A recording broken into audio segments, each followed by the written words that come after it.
Pela primeiríssima vez, uma investigação independente da ONU concluiu que Israel cometeu genocídio contra palestinos em Gaza.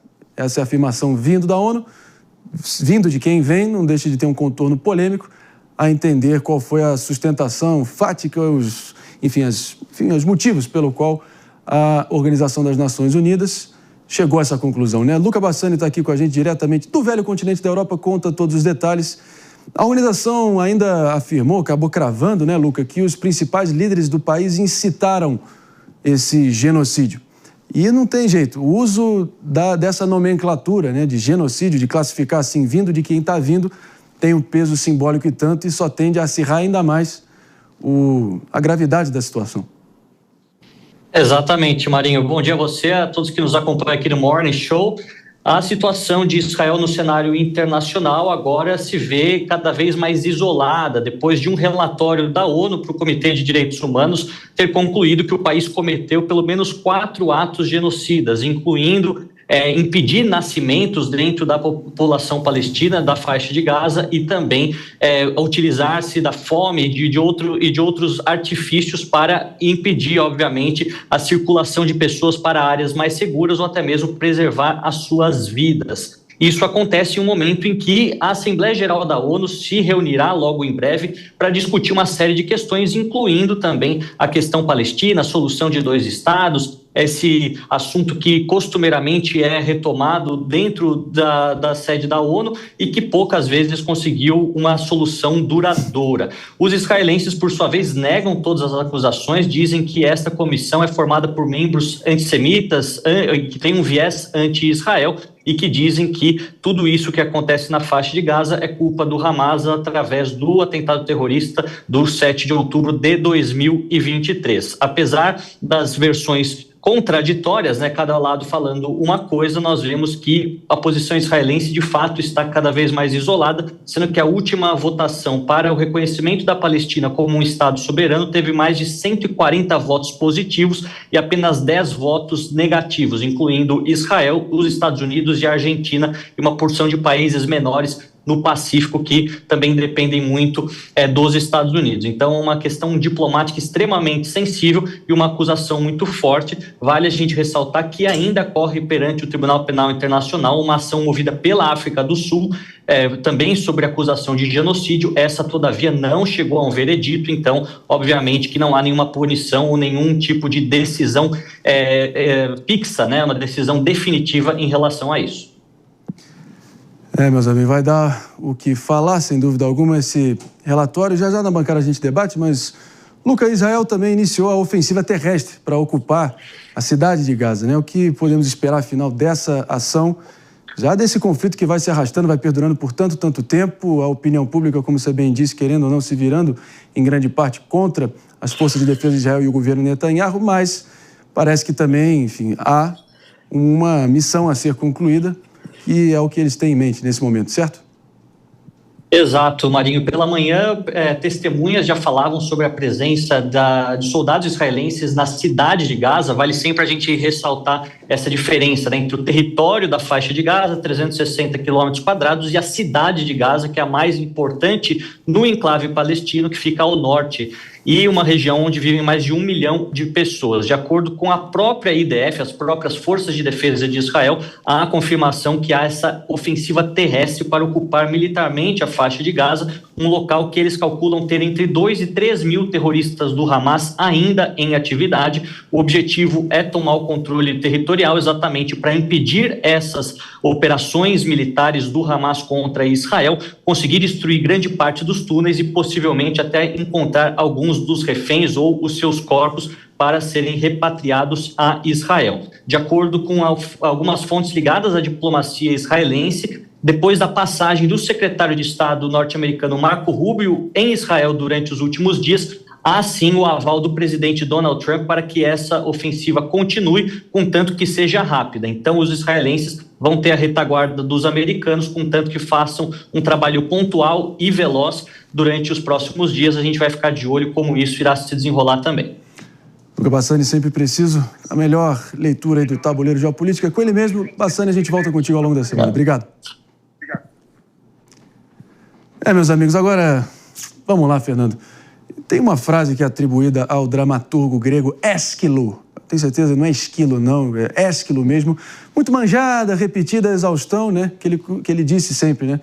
Num contexto de guerra, a verdade costuma ser a primeira vítima, né? Vamos analisar quem compõe a Comissão de Direitos Humanos, que acabou cravando genocídio na testa de Israel. E vou fazer aqui logo de cara, tá? As forças de defesa de Israel engajaram em atos absolutamente reprováveis ao longo dessa guerra? Sim. Há mocinhos em contextos bélicos e de guerra? Não. E realmente merece pontualmente nossa crítica? Claro que merece. Mas, de qualquer forma, vamos analisar quem compõe essa Comissão de Direitos Humanos, Fernando Fonseca, a começar por ninguém mais, ninguém menos que o grande elenco aqui, tá? Albânia, Benin, Bolívia, Brasil, Bulgária, Burundi, China, Colômbia, Costa do Marfim, Cuba, Chipre, República Tcheca, República Democrática do Congo, República Dominicana, Etiópia, França, Gâmbia, Gana, Islândia, Indonésia, Japão, Quênia, Kuwait, Malawi, Ilhas Marshall, México, Países Baixos, Macedônia do Norte, Catar, República da Coreia, Espanha, Suíça e Tailândia. O que eu quero dizer? Vamos apontar alguns aqui. Albânia, Benin e Bolívia. Coalizões de esquerda até o último fio de cabelo. A gente segue adiante. O Brasil acabou de sair da aliança pelo Memorial do Holocausto. Vamos lembrar? Fora os disparates e impropérios aí saídos da boca do presidente Lula nos últimos tempos. Vamos lembrar aqui que a Colômbia possui um presidente ex-guerrilheiro que acabou comparando, dizendo que o uísque é muito menos danoso do que cocaína, outro dia. Então, qual é a credibilidade desse sujeito? Seguindo adiante aqui, a Etiópia, citada aqui também, viu uma das operações de resgate de soldados israelenses mais arriscadas dos anos 70, deu filme, deu documentário. Então, longo rastro aí de conflito nesse sentido. Sobre a República Democrática do Congo. Você nunca falha, né, irmão? A palavra é sua aqui já. Quando tem democrática no nome, pode ter certeza que é tudo menos democrático o país. Então, que fique claro aqui, é só para a gente entender quem acabou chegando a essa conclusão. É bom, numa guerra como essa que tem mais de 2.000 anos, é difícil apontar um lado 100% certo, um lado 100% errado. Impossível. Impossível. E a guerra é uma guerra, então tem atos que são desprezíveis aí para uma sociedade em paz. O importante que você notou muito bem é que existe uma disputa política maior por trás disso, são valores ali de Israel, judaico-cristãos, versus valores de grupos terroristas. Então, é uma guerra, não é fácil de resolver, existe influência de outros países. Essa lista que você falou, vários desses países possuem laços com regimes que também não são democráticos de outras partes do mundo. A China, principalmente, vários deles, a China empresta dinheiro para financiar operações desses países e depois cobra favores políticos em troca. Então, isso também envolve uma complexidade a mais nesse cenário geopolítico. E, por fim, eu acho, a minha impressão, a minha visão é que Israel quer, de fato, acabar com essa guerra, porque a guerra não é bom para um país que é capitalista e que é negócios. Mas uma guerra ou se termina com um acordo, de forma diplomática, ou se termina à força. A forma diplomática, como vimos, não está evoluindo. E agora que Israel tem Estados Unidos mais firmemente do seu lado, eu acredito que eles vão tentar avançar esse término da guerra através da força. Meus amigos, mas esse apoio americano também já foi até mais fiel. O próprio Trump sempre reconhecendo a urgência de terminar esse conflito o quanto antes. E o Benjamin Netanyahu, né, Mano Ferreira, ali, muita gente, enfim, fica questionando as intenções reais dele, né? Se ele só está perdurando a guerra, esticando a corda para poder ter o terreno político, né, a atmosfera política para ele se manter no poder. Muita gente dizendo que assim que terminar a guerra, na semana seguinte ele está preso por corrupção, reacende todas as acusações contra ele.